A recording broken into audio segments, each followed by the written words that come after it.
Hello बच्चे, तो आज हम लोग प्रीवियस क्लास में हमने पढ़ा था कैरेक्टरिस्टिक्स ऑफ केमिकल रिएक्शन, जिसमें हमने एक टॉपिक पढ़ चुके थे इवोल्यूशन ऑफ गैस के बारे में। ठीक है, तो we are discussing about the characteristics of a chemical reaction. They are the 5 characteristics of a chemical reaction. First one is the evolution of gas, change of state, change in colour, change in temperature और formation of PPT. तो एक एक करके इसको हम लोग discuss कर रहे थे। लास्ट वीडियो में हमने लास्ट क्लास में हमने इसकी टॉपिक के बारे में पढ़ चुके थे, नहीं, इवोल्यूशन ऑफ गैस। तो इसमें कुछ और एग्जाम्पल हम लोग देख रहे हैं। ठीक है, जिसमें एग्जाम्पल हमने लिया है कि आपका metal plus acid, metal plus acid, तो ये आपका जिंक क्या है, मेटल है, और ये क्या हमारा एसिड है। तो एसिड जनरली हम यहाँ पे 3 लेंगे, एक या तो HCl लेंगे, या तो H2SO4 लेंगे, या तो HNO3 लेंगे। हम कौन सा ले सकते हैं, HCl, H2SO4 और HNO3। तो आप कोई भी यहाँ पे एसिड ले सकते हो, 3 में से कोई भी। ठीक है, और यहाँ पे मेटल्स जो भी H से ऊपर है, जो भी क्या है ऊपर, जो हमने बताया था लास्ट क्लास में जो रिएक्टिविटी दिया था, उसमें से आप कोई मेटल ले सकते हो जो भी H से ऊपर है, क्योंकि जो भी मेटल H से जो ऊपर होगा वही क्या कर सकता है, हाइड्रोजन यहाँ से डिस्प्लेस कर सकता है। ठीक है, तो आपको नहीं पता तो आप प्रीवियस क्लास वाला जो वीडियो है उसको जरूर देख लेना। तो यहाँ से जिंक क्या करेगा, इसको H को हटा देगा यहाँ से। ठीक है, और क्या कंपाउंड फॉर्म करेगा, zinc sulphate plus hydrogen gas. ठीक है, तो यहाँ पे कौन सा गैस रिवॉल्व हुआ, गैस। एक और एग्जाम्पल लिया हमने। फिर यहाँ पे देखो, फिर से एसिड है और फिर से कौन है, मेटल है। तो Fe क्या करेगा, H को हटा देगा और कंपाउंड क्या फॉर्म करेगा, FeSO4 और प्लस हाइड्रोजन सल्फाइड। ये भी हमारा क्या एक गैस है। ठीक है, उसके बाद एक यहाँ पे हमने कंपाउंड लिया पोटासियम क्लोरेट। तो नाम क्या है, पोटासियम क्लोरेट को जब हम लोग मैग्नीशियम डाइऑक्साइड से रिएक्शन कराते हैं बाय गिविंग हीट, नहीं, जब इसको हीट देते हैं तो ये क्या डिकम्पोज होगा, और डिकम्पोज क्या ना है, पोटासियम क्लोराइड प्लस ऑक्सीजन। तो यहाँ से क्या कौन सा गैस निकल रहा है, ऑक्सीजन गैस निकल रहा है। तो हमने 3 तरह का रिएक्शन देख चुके हैं, जिसमें हमने देखा था फर्स्ट जिसमें हाइड्रोजन गैस निकल रहा हो, जिसमें कार्बन डाइऑक्साइड गैस निकल रहा हो, और तीसरा ऑक्सीजन गैस निकल रहा हो। तो तीनों को हमने एग्जाम्पल दे दिया। लास्ट क्लास में बताया था कौन सा, कार्बन डाइऑक्साइड गैस वाला, याद है ना, जिसमें बताया था एसिड प्लस मेटल कार्बोनेट, याद है, एसिड प्लस मेटल कार्बोनेट, याद है आपको ना। एसिड अगर रिएक्शन करेगा किससे, मेटल कार्बोनेट से, तो क्या देगा, salt plus water plus carbon dioxide gas. एक और एग्जाम्पल ले लेते देख लो, जैसे मान लो आप ले रहे हैं HCl। ठीक है, और क्या दिया था हमने, मेटल कार्बोनेट ना, तो Na2CO3, सॉरी, बताइए रिएक्शन क्या बन जाएगा यहाँ पे, याद है लास्ट क्लास में हमने बताया था कि यहाँ से सोडियम किसको हटाएगा, तो कंपाउंड क्या बनाएगा, NaCl, और ये H इससे जुड़ेगा CO3 से, तो क्या बना H2CO3, और H2CO3 क्या होता है, अनस्टेबल होता है, तो टूट के क्या देगा, H2O प्लस CO2। तो यहाँ पर जाएगा H2O और प्लस CO2। तो यहाँ पर CO2 क्या हमारा है, गैस है। तो देखो तीनों आ गए, हाइड्रोजन भी आ गया गैस, ये भी हमारा हाइड्रोजन सल्फाइड भी गैस है, ऑक्सीजन भी एक गैस है, और कार्बन डाइऑक्साइड भी क्या है, गैस है। तो दे आर 4 एग्जाम्पल्स, नहीं, जिसमें हम लोग डिफरेंट टाइप के गैस को देख रहे हैं जो यहाँ से रिएक्शन से क्या बाहर निकल रहा है। क्लियर यहाँ तक, नहीं, तो ये हो गया एक कैरेक्टरिस्टिक्स है जो ये शो करता है कि यहाँ पे केमिकल रिएक्शन हो रहा है। ठीक है, नाउ अब हम चलते हैं सेकंड टॉपिक पे, क्या है, चेंज ऑफ स्टेट। पहले इसको आप राइट डाउन कर लो। ठीक है, ठीक है बच्चे, आप लोगों में प्रॉब्लम भी आ रहा होगा कि सर आप रिएक्शन तो लिख दे रहे हैं, क्या याद करना पड़ेगा, नहीं, मन में सब आता होगा कि सर कैसे रिएक्शन याद करें, केमिस्ट्री की दुनिया में हम पहली बार तो कदम ही रख रहे हैं, 9th में कुछ था नहीं रिएक्शन के बारे में उतना, लेकिन जब 10th में आप आ रहे हो तो आपको रिएक्शन से ही आपका दर्शन स्टार्ट हो गया है, नहीं, कदम पहला रखे नहीं, क्योंकि रिएक्शन आना अब शुरू हो गया, तो आपको अब सरदर्द स्टार्ट हो गया होगा, सब रिएक्शन कैसे याद रखे, कैसे लिखे।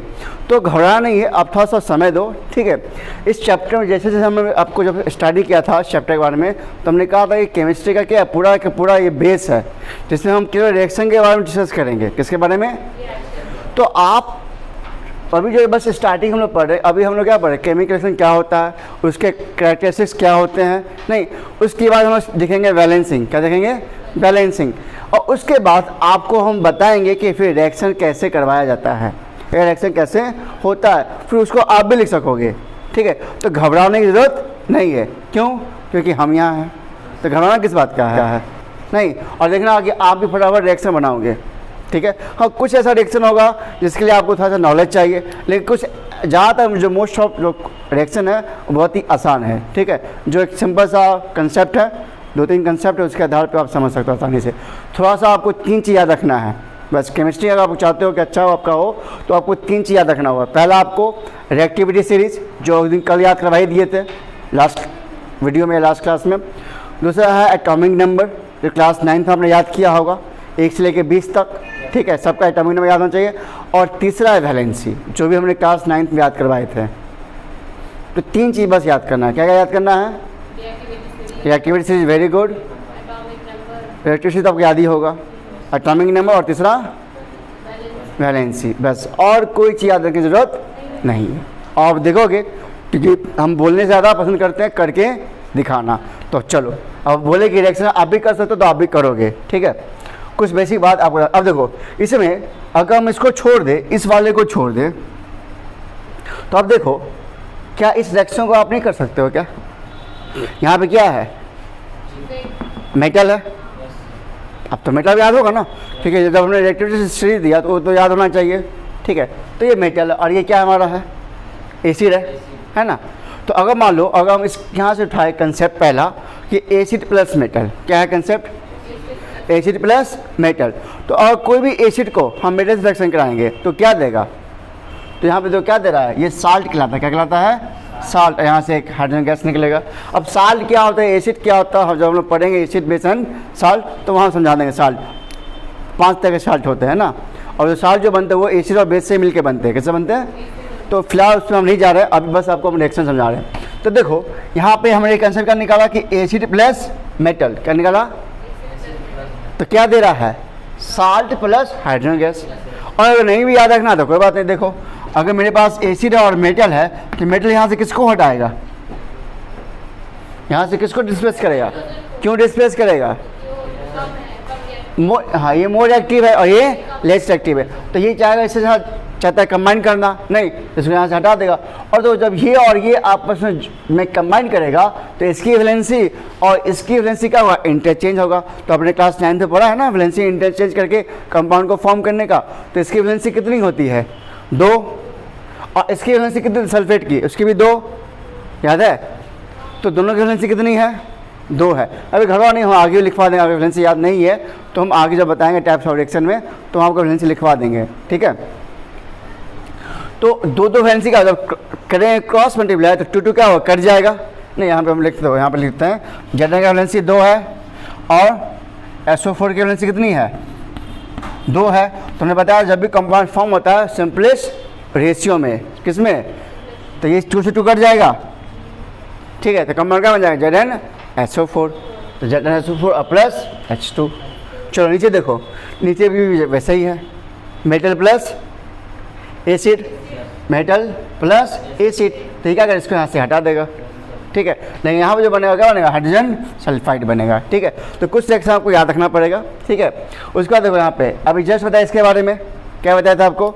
एसिड प्लस मेटल कार्बोनेट, अभी बताया था आपको ना, एसिड प्लस कार्बोनेट। तो क्या देगा? Salt plus water plus carbon dioxide. और हमने बताया कि यहाँ पर जो भी मेटल कार्बोनेट आएगा, या मेटल कार्बोनेट हो या मेटल बाइकार्बोनेट हो, मेटल कार्बोनेट या मेटल, जैसे कि Na2CO3 या NaHCO3, याद है। कार्बोनेट आपने याद किया वैलेंसी CO3 2- और बाइकार्बोनेट HCO3-। क्लास 9th में हमने याद किया होगा, ठीक। नहीं याद हो तो अभी याद रख लेना कि CO3 का वैलेंसी कितना हो गया? 2- और HCO3 का वैलेंसी कितना है? -1। तो HCO3 को बोलते हैं बाइकार्बोनेट, क्या बोलेंगे? या उसमें HCO3 लिखा हुआ है तो बोलेंगे या तो हाइड्रोजन कार्बोनेट, क्या बोलते हैं उसको? ठीक है, HCO3। देखो HCO3 ये हो गया हाइड्रोजन कार्बोनेट या बाइकार्बोनेट, ठीक है। और CO3 2- इसे बोलते हैं कार्बोनेट। CO3 क्या बोलेंगे?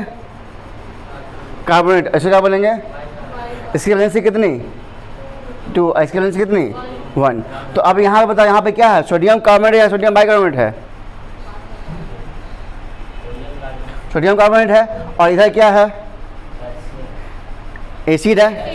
तो एसिड प्लस मेटल कार्बोनेट हो गया, तो क्या देगा? Salt plus water plus carbon dioxide.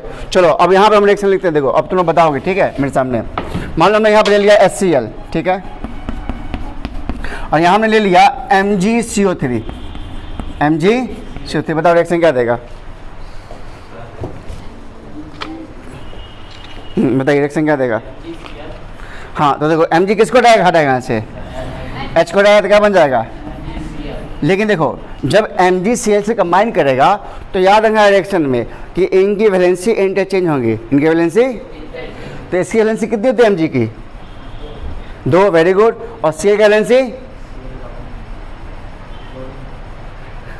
Cl की वैलेंसी 1, तो यह याद नहीं आपको, हमने कहा था ना केमिस्ट्री समझने के लिए 3 चीज़ चाहिए, तो वैलेंसी याद रखना पड़ेगा। अगर केमिस्ट्री चाहते हो आपको आसान लगे तो थोड़ा सा मेहनत करना होगा कि वैलेंसी याद रखना होगा। पेज नंबर जाओगे 37, पेज नंबर 37 या 39 होगा एनसीईआरटी पेज में, ठीक है, वहाँ पर आपको वैलेंसी दिया हुआ है, ठीक है, वो याद कर लोगे, और नहीं तो इसके बाद हम जब टॉपिक पढ़ाएंगे तो उसमें ज़रूर लिखवाएंगे। अब इसके बाद बैलेंसिंग के बाद आपको हम करवाएंगे टाइप्स ऑफ केमिकल रिएक्शन और बताएंगे नेक्स्ट टॉपिक में हाउ द रिएक्शन प्रोसेस, तो उसमें आपको सब कुछ लिखाएंगे। फिलहाल अभी हम एक दो टॉपिक आपको यहाँ पर क्लियर कर रहे हैं।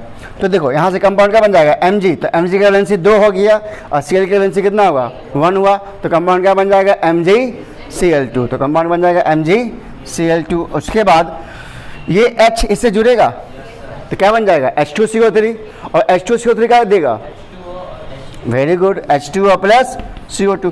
तो बताओ यहाँ पे तो बैठे बैठे दो रिएक्शन समझ गए, नहीं समझ गए कि acid plus metal, salt plus hydrogen gas, और एक और यहाँ भी समझ गए acid plus metal carbonate, acid plus क्या देगा?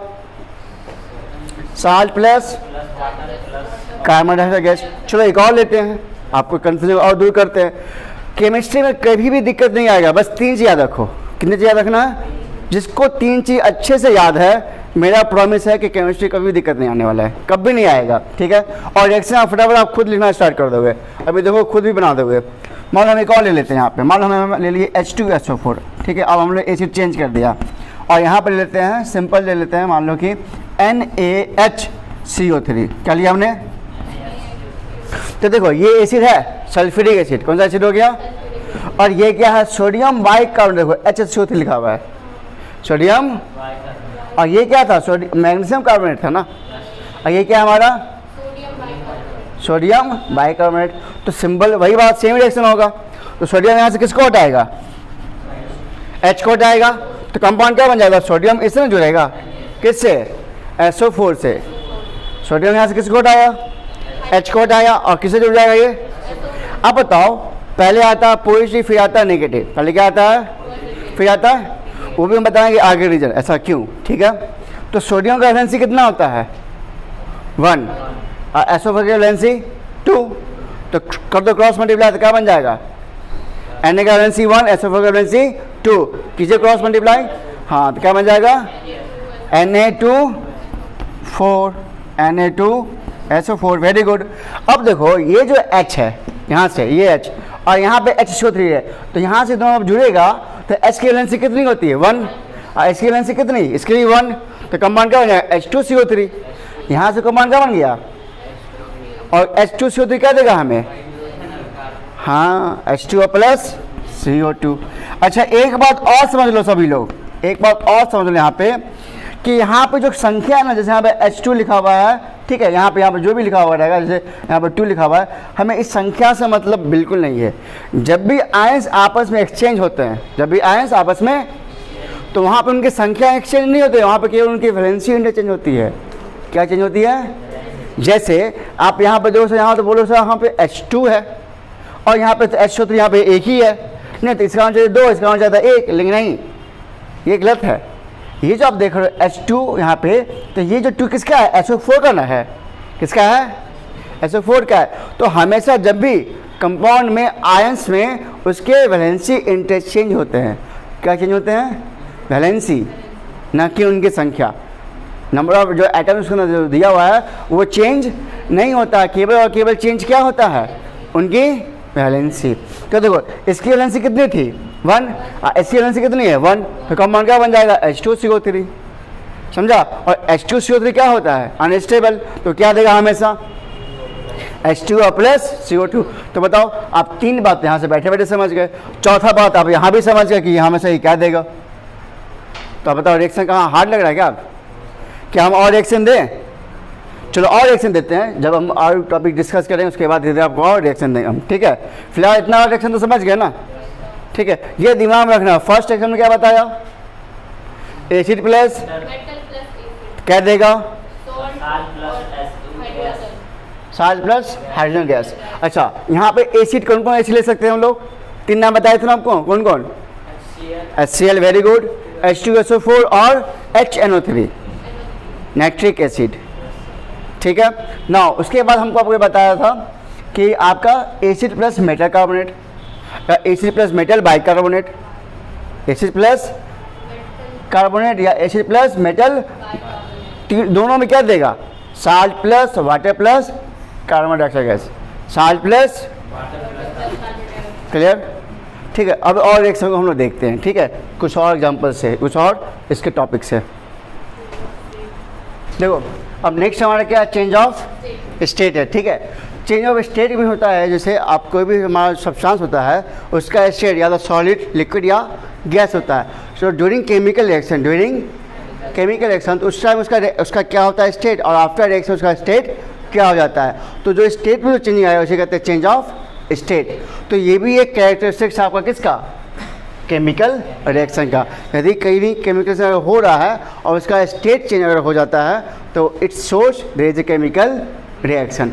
तो उसका हमने एग्जांपल लिया, एक दो एग्जांपल लिया है, जैसे एक कॉमन सा एग्जांपल है हाइड्रोजन गैस, और क्या हमारा ऑक्सीजन। इसके बाद हम कल भी डिस्कस कर चुके थे नहीं। तो अगर दोनों आपस में गैस कंबाइन करते हैं, यहाँ जो स्टेट लिखा हुआ है साइड में, ठीक है, और ये जो साइड में हम लोग लिखते हैं, इससे क्या होता है ना, केमिकल रिएक्शन को मोर इन्फॉर्मेटिव बनाता है। क्या बताता है, मोर इन्फॉर्मेटिव, उसके बारे में मुझे ज़्यादा इन्फॉर्मेशन देता है। तो यहाँ बता रहा है कि हाइड्रोजन गैस गैस फॉर्म में है, ऑक्सीजन गैस फॉर्म में, आपस में कंबाइन किया और वाटर फॉर्म किया, वाटर का स्टेट क्या है, लिक्विड है, ठीक है। तो यहाँ पर स्टेट क्या हो गया, चेंज हो गया, इसे कहते हैं चेंज ऑफ स्टेट, ठीक है। नेक्स्ट हमारा क्या है, अमोनिया गैस, ठीक है, अमोनिया इसे कहते हैं NH3, इसका नाम क्या है, अमोनिया गैस। और ये क्या हमारा हाइड्रोक्लोरिक एसिड, ये भी क्या हमारा गैस के फॉर्म में है। दोनों गैस आपस में कंबाइन करेगा, ठीक है। तो ये क्या फॉर्म करेगा, ये फॉर्म करेगा NH4Cl, क्या फॉर्म करेगा, हाँ NH4Cl, ठीक है, फॉर्म में अमोनियम क्लोराइड, इसका नाम क्या हो जाएगा कंपाउंड का, तो अमोनिया और हाइड्रोक्लोरिक एसिड, ये आपस में गैसेस फॉर्म में जब कंबाइन करता है एट ए रूम टेम्परेचर पे, तो ये क्या देगा हमें, अमोनियम क्लोराइड, जो कि हमारा क्या है, सॉलिड है। तो यहाँ पर हमने क्या देखा, चेंज ऑफ स्टेट। तो इसके ज़्यादा डिस्कस करने की जरूरत नहीं है, ठीक है। अब चलते हैं, हमारा नेक्स्ट टॉपिक हमारा क्या है, चेंज इन कलर। लिख लीजिए पहले।